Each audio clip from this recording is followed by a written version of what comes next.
வணக்கம். இன்றைக்கி வேர்டில் நம்ம பார்க்கக்கூடிய ஆப்ஷன்ஸ் என்ன அப்படின்னு பார்த்தீங்கன்னா, இப்போ ஆல்ரெடி ஹோம் முடிச்சாச்சு. அடுத்து இன்சர்ட்ன்ற அந்த டேபுக்குள்ளே போயிடலாம். இன்சர்ட்ன்ற டேபில் இருக்கக்கூடிய ஆப்ஷன்ஸ் ஒன்று வேணும்னா கேட்கலாம். அதில் இன்றைக்கி நம்ம பார்க்கக்கூடியது பேஜஸ். ஓகே, ஸோ பேஜஸ்னாலே பக்கம். இந்த பேஜஸ்ன்ற ஆப்ஷனுக்குள்ளே என்னென்ன விஷயங்கள் இருக்குது, அப்போ ஒரு பேஜை நம்ம என்னென்ன மாதிரியான சேஞ்சஸ்க்கெலாம் கொண்டு வந்துடலாம் அப்படின்றத பற்றி பார்க்க போகிறோம். அதில் ஃபர்ஸ்ட்டு நம்ம பார்க்கக்கூடிய ஆப்ஷன் கவர் பேஜ், செகண்டு வந்து blank page, third one page break.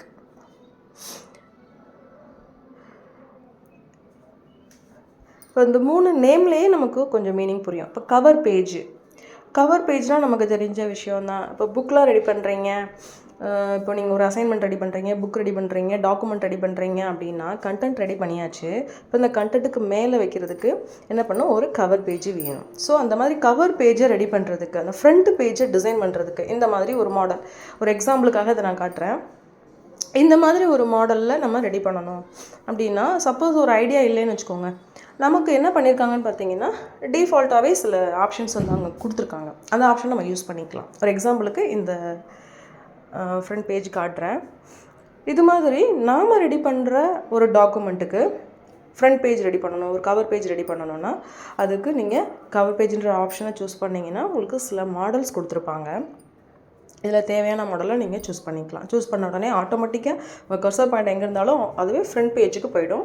Front பேஜில் நீங்கள் என்ன கண்டென்ட் பண்ணியிருக்கீங்களோ அது ரிலேட்டடாக எங்கே வந்து டைட்டில் நீங்கள் ப்ரெஸ் பண்ணணும், எங்கள் இயர், இது இப்போ ஏதாவது டேட்டில் ரெடி பண்ணோம் அப்படின்னா அந்த டேட்டை வந்து நம்ம என்ட்ரி பண்ணுறதுக்கான ப்ளேஸு, அதே மாதிரி அந்த புக்கு ரிலேட்டடாக, ஒரு டாக்குமெண்ட் ரிலேட்டடாக, இல்லை ஒரு அசைன்மெண்ட் ரெடி பண்ணுறீங்கன்னா அது ரிலேட்டடாக என்னென்ன விஷயங்கள் வேணும் அப்படின்றதுக்கெலாம் எங்கெங்கே எதை டைப் பண்ணணும் அப்படின்றதுக்கு உங்களுக்கு வந்து ஒரு லேஅவுட்டே கொடுத்துருப்பாங்க.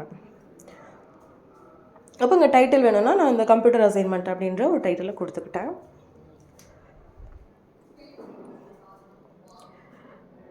இந்த மாதிரி கொடுத்தாச்சு. அடுத்து வந்து எனக்கு இயர் போடணும் அப்படின்னா அந்த இயர்ன்ற ஆப்ஷனை கிளிக் பண்ணிவிட்டு நீங்கள் வந்து இயர் வந்து சேஞ்ச் பண்ணிக்கலாம்.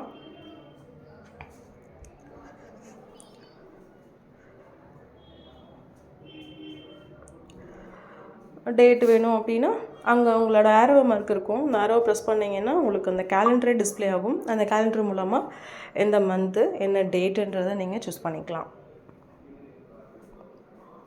ஓகேங்களா? ஸோ டைட்டில் என்ன வேணும், அடுத்து வந்து டேட் என்ன போடணுன்றதை எடுத்தாச்சு. அடுத்து வந்து பார்த்திங்கன்னா இந்த ரெடி பண்ணுற அசைன்மெண்ட்டுக்கோ இல்லை டாக்குமெண்ட் ரிலேட்டடாக என்ன கண்டென்ட் வேணுமோ அதை டைப் பண்ணி நீங்கள் இந்த இடத்துல டைப் பண்ணிக்கலாம். ஓகே, ஸோ இந்த மாதிரி ரெடி பண்ணியாச்சு. இது மாதிரி இன்னும் சில மாடல்ஸ்லாம் இருக்குது. இப்போ நீங்கள் ஒர்க் பண்ணுறதுக்கு தகுந்த மாதிரி எந்த மாடல் உங்களுக்கு சூட்டபுளாக இருக்குமோ அதை நீங்கள் சூஸ் பண்ணிக்கலாம். இல்லை நீங்களும் ரெடி பண்ணணும்னு நினச்சாலும் ரெடி பண்ணிக்கலாம், அது ஒன்றும் பிரச்சனை இல்லை. பட் இங்கே இருக்கக்கூடிய மாடல் டிஃபால்ட்டாகவே சில ஆப்ஷன்ஸ் வச்சுருக்காங்க இல்லையா, இதில் இருக்கிறதையும் நீங்கள் அப்படியே வந்து யூஸ் பண்ணிக்கலாம். நெக்ஸ்ட்டு வந்து blank பேஜ். பிளாங்க்னால எம்டின்ற மீனிங், அது நமக்கு ஆல்ரெடி தெரிஞ்ச ஒரு விஷயம்தான். ஓகேங்களா? ஸோ இப்போ இந்த ஆல்ரெடி வந்து ஒரு ஹெட்டிங் பேஜ் கொடுத்துருக்கோம் இல்லையா, அந்த ஃப்ரண்ட் பேஜுக்கும் இந்த பேஜஸ்க்கு இடையில ஒரு கேப் வேணும் அப்படின்னா இந்த blank பேஜுன்ற ஆப்ஷனை சூஸ் பண்ணிக்கலாம். ஒரு எம்டி பேஜ் வேணும் அப்படிங்கும் பொழுது. ஓகேங்களா? அடுத்தபடியாக பேஜ் பிரேக்குனாலே கட், எங்கேயோ ஒரு இடத்துல வந்து ஒரு பிரேக் கிடைக்க போகுது.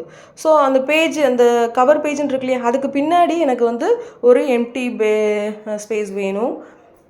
அதுக்கு பின்னாடி உள்ள கண்டென்ட் நெக்ஸ்ட்டு பேஜுக்கு போகணும். ஓகே, ஸோ கர்சர் பாயிண்ட்டை எங்கே வச்சுருக்கீங்களோ அதுக்கு பின்னாடி உள்ள ஆப்ஷன். அதே மாதிரி இப்போ ஃப்ரண்ட்டில் blank பேஜுன்றதுக்கு முன்னாடி அங்கே வச்சுருந்தீங்க அப்படின்னா அது வந்து நெக்ஸ்ட் லைனுக்கு, நெக்ஸ்ட் பேஜுக்கு வந்துடும். ஓகே, ஒர்க் பண்ணி